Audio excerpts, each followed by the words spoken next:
Bulletin की शुरुआत करेंगे इस वक्त की बड़ी खबर के साथ। ईरानी सांसद कामरान गजनफरी का बयान सामने आया है। अमेरिका से बातचीत विफल है, ये साफ तौर पर कामरान गजनफरी कहते हुए नजर आ रहे हैं। सकारात्मक संकेतों के बावजूद प्रतिबंध नहीं हटाया गया है। ईरान पर नए प्रतिबंध लगा दिए गए हैं, तो सकारात्मक संकेत भले ही मिले हों, लेकिन बावजूद उसके जो प्रतिबंध थे, जो सैंक्शंस थे, वो नहीं हटाए गए हैं। तो फिर इसको सकारात्मक कैसे कहा जाए, जबकि नए प्रतिबंध लगा दिए गए हैं। और इधर ईरान और अमेरिका में तनाव के बीच मिडिल ईस्ट में हलचल देखी गई है। यूएसएस अब्राहम लिंकन की सैटेलाइट तस्वीर सामने आई है। ओमान के तट पर दिखा है यूएसएस अब्राहम लिंकन। यह बड़ी जानकारी इस वक्त सामने निकलकर आ रही है। एक तरफ बैठकों का दौर भी जारी है, डेलीगेशन पहुंचता है, लगातार बैठकें भी हो रही है अलग अलग जगहों पर, लेकिन वहीं दूसरी तरफ कुछ तस्वीरें भी सामने निकलकर आ रही हैं।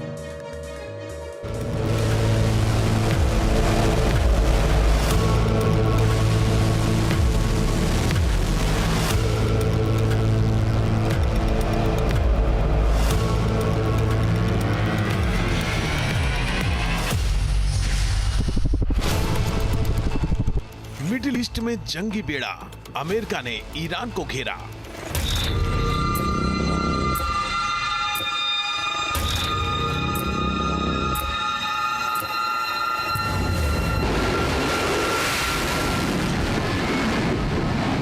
समंदर में दूसरा महाबली, ईरान में मची खलबली।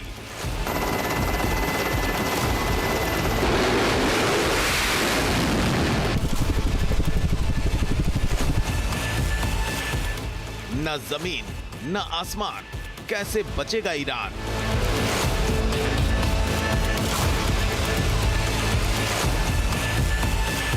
ईरान का अंडरग्राउंड ठिकाना, मुश्किल है भेद पाना।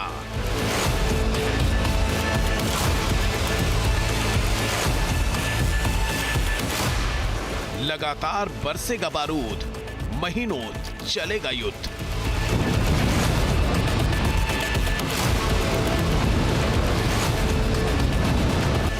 अमेरिका और ईरान के बीच मंगलवार को दूसरे दौर की बातचीत से ठीक पहले मिडिल ईस्ट में तनाव और बढ़ गया है। अमेरिका ने अपने घातक carrier strike group Gerald R port को मिडिल ईस्ट के मोर्चे पर रवाना कर दिया है।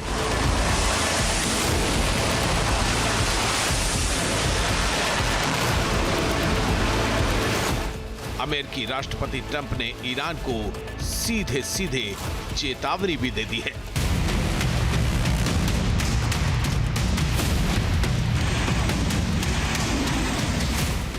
अमेरिका ने ईरान की मजबूत घेराबंदी की है। हवाई ऑपरेशन के लिए बड़ी सैन्य तैनाती कर दी है। संकेत बता रहे हैं कि अगर दूसरे दौर की बातचीत फेल हुई तो ईरान पर हवाई हमलों की बौछार शुरू हो सकती है। अमेरिकी बॉम्बर्स ईरान पर काल बनकर टूट सकते हैं।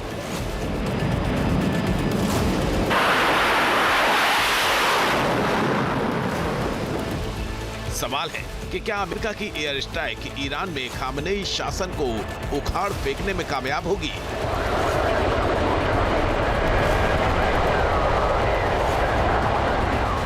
क्योंकि खामनेई समेत ईरानी लीडरशिप और कमांडर्स अंडरग्राउंड ठिकानों में जा चुके हैं।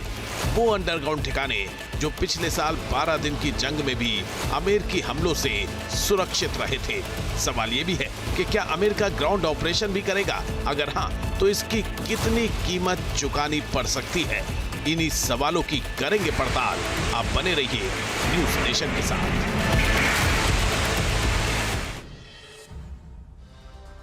इधर खामेनेई की रक्षा सलाहकार अली लारिजानी का बयान भी सामने आया है कि ईरान जंग नहीं चाहता, लेकिन पूरी तरह से तैयार है। हमने अपनी कमजोरियों को पहचाना है और उन्हें ठीक भी कर लिया है। ये बड़ा बयान है जो अली लारिजानी द्वारा निकलकर सामने आया है कि जो भी कमियां रही पिछली बार, उनको हमने ठीक कर लिया है, उन्हें समझा है, उन्हें जाना है। ईरान की जहां तक बात है तो वो ये भी कहता हुआ नजर आ रहा है कि जंग वो नहीं चाहता है, लेकिन अगर ऐसी नौबत आती है, ऐसी स्थिति बनती है, तो वो उसके लिए भी तैयार है।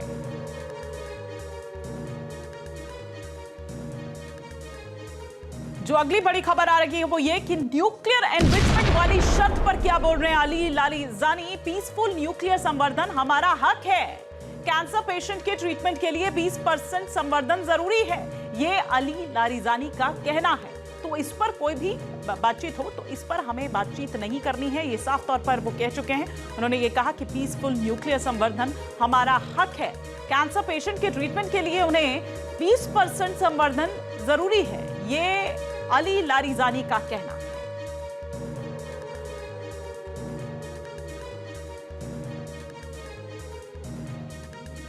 बड़ा बयान जो निकलकर सामने निकलकर आया है अली लारिजानी ने कई तरह की बातें इससे पहले भी कही। उन्होंने कहा कि जो भी कमियां रही इससे पहले उसको उन्होंने जांचा, परखा, समझा और उस पर काम किया, उसको ठीक किया।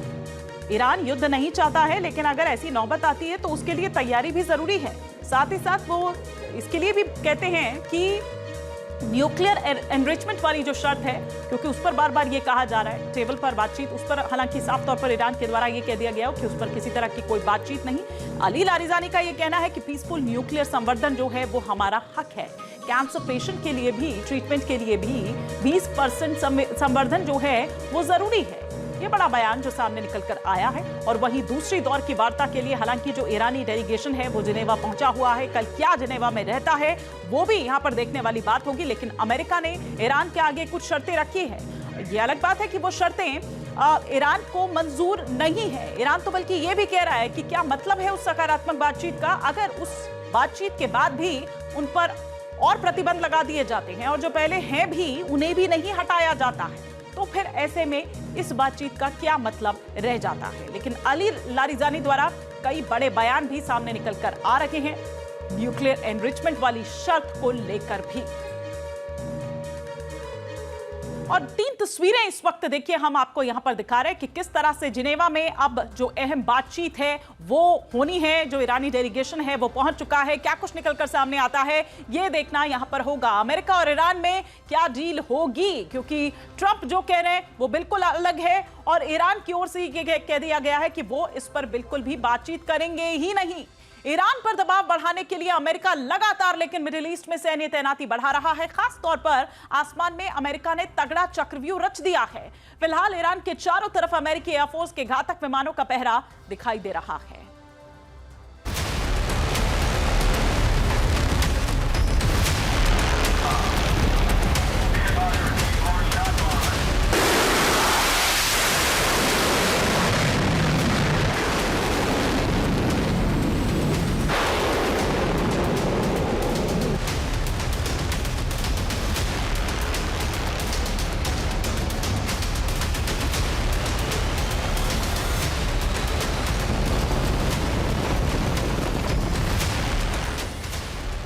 मिडिल ईस्ट में अमेरिकी सैन्य तैनाती बढ़ती जा रही है।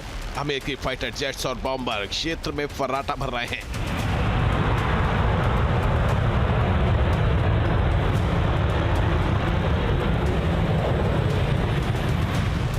C-17 विमान लगातार अमेरिकी सैन्य ठिकानों की तरफ उड़ान भर रहे हैं। क्षेत्र में सैन्य सामग्री और ईंधन का जखीरा इकट्ठा किया जा रहा है। समंदर में भी अमेरिकी युद्धपोतों और carrier strike group USS Abraham Lincoln की गूंज सुनाई दे रही है।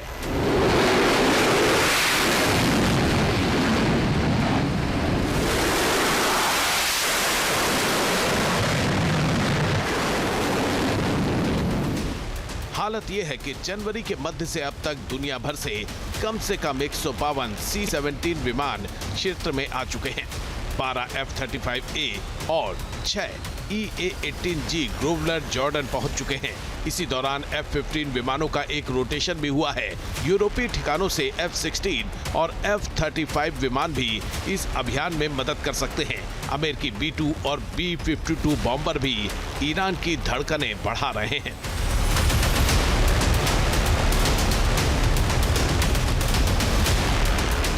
हालांकि इतनी बड़ी सैन्य तैनाती के बावजूद अमेरिका ईरान को अपनी शर्तों पर नहीं झुका सका है। बार बार की धमकी के बावजूद ना तो अमेरिका ने हमला किया है और ना ही ईरान ने सरेंडर करने के कोई संकेत दिए हैं। दरअसल मिडिल ईस्ट में अमेरिकी सैन्य तैनाती का पैटर्न ऑपरेशन मिडनाइट हैमर और एब्सोल्यूट रिजॉल्व से मिलता जुलता है। ऑपरेशन मिडनाइट हैमर शुरू होने से पहले टैंकर और लड़ाकू विमानों के स्क्वाड्रन क्षेत्र में तैनात किए गए थे।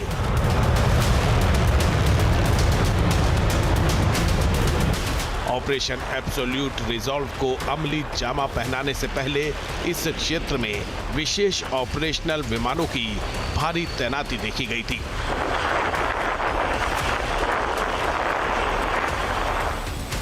हालांकि इस बार मामला अलग है। अमेरिका का मकसद ईरान के परमाणु और मिसाइल ठिकानों को मिट्टी में मिलाना ही नहीं, बल्कि खामनेई शासन को उखाड़ फेंकना भी है। फिलहाल अमेरिका वेट एंड वॉच की रणनीति पर चल रहा है। इतिहास की सबसे बड़ी सैन्य तैनाती और कूटनीति के जरिए ईरान को दबाव में लाने की कोशिश कर रहा है। ऐसे में सवाल उठता है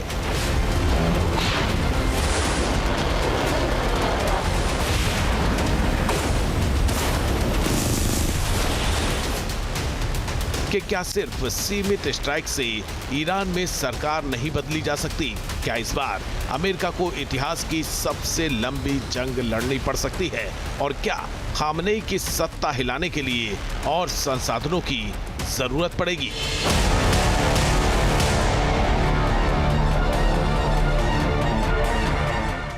ये सवाल इसलिए क्योंकि ईरान जैसे मजबूत देश को सिर्फ आसमानी ताकत से डराना नामुमकिन सा है। जानकारों के मुताबिक फिलहाल मिडिल ईस्ट में जितने अमेरिकी सैनिक और संसाधन मौजूद हैं, वो ईरान को घुटनों पर लाने के लिए नाकाफी हैं। दरअसल ईरान को अंदेशा था कि अमेरिका के साथ उसका टकराव कभी ना खत्म होने वाला है, इसलिए उसने अपनी सुरक्षा पर ज्यादा फोकस किया। ईरान ने 80 के दशक में ही तेहरान के चारों तरफ पहाड़ों के नीचे बंकरों का एक ऐसा जाल बिछाया जो परमाणु हमले तक को झेल सकता है। ईरान ने एक सोची समझी योजना के तहत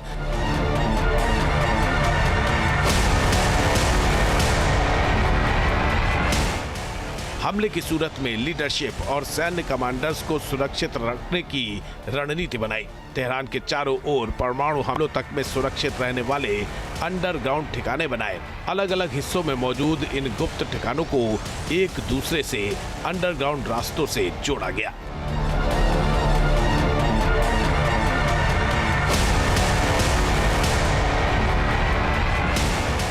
इन सुरंगों की गहराई और ताकत का अंदाजा इसी बात से लगाया जा सकता है कि अमेरिका के पास मौजूद सबसे शक्तिशाली बंकर बस्टर बम भी इन पहाड़ों की गहराई तक पहुंचने में नाकाम साबित हो सकते हैं। पिछले साल जून में हुई 12 दिन की जंग इस बात की गवाह है कि ईरान के अंडरग्राउंड ठिकाने कितने सुरक्षित हैं।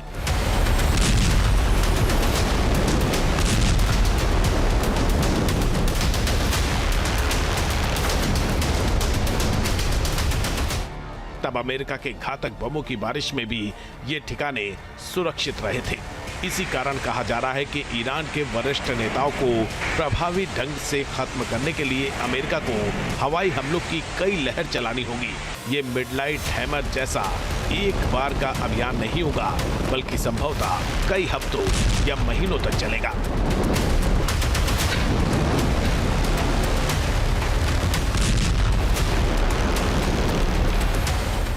दरअसल हमला किया गया तो ईरान बैलिस्टिक मिसाइलों की बौछार कर देगा, हमलावर ड्रोन्स के झुंड से पलटवार करेगा, बारूदी सुरंगें बिछाकर होर्मुज स्ट्रेट को बंद कर देगा, अमेरिका और सहयोगी बलों पर अपने प्रॉक्सी के जरिए हमला करवाएगा।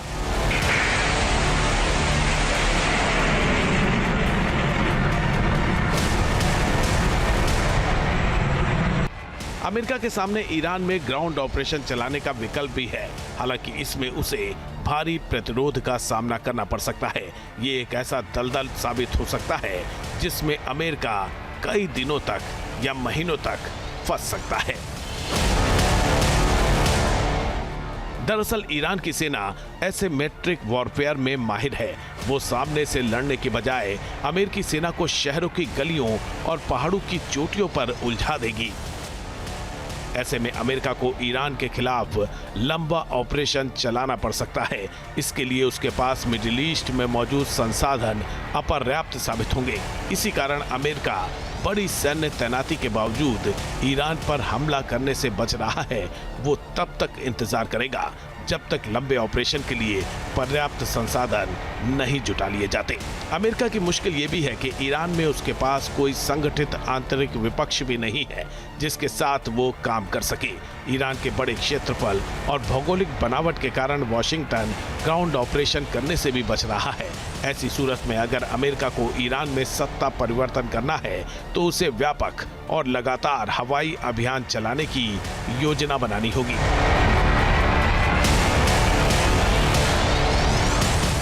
यानी खामनेई शासन को उखाड़ फेंकने के लिए लंबा, महंगा और जोखिम भरा ऑपरेशन चलाना होगा, जो न सिर्फ अमेरिका बल्कि वैश्विक अर्थव्यवस्था के लिए भी खतरनाक होगा।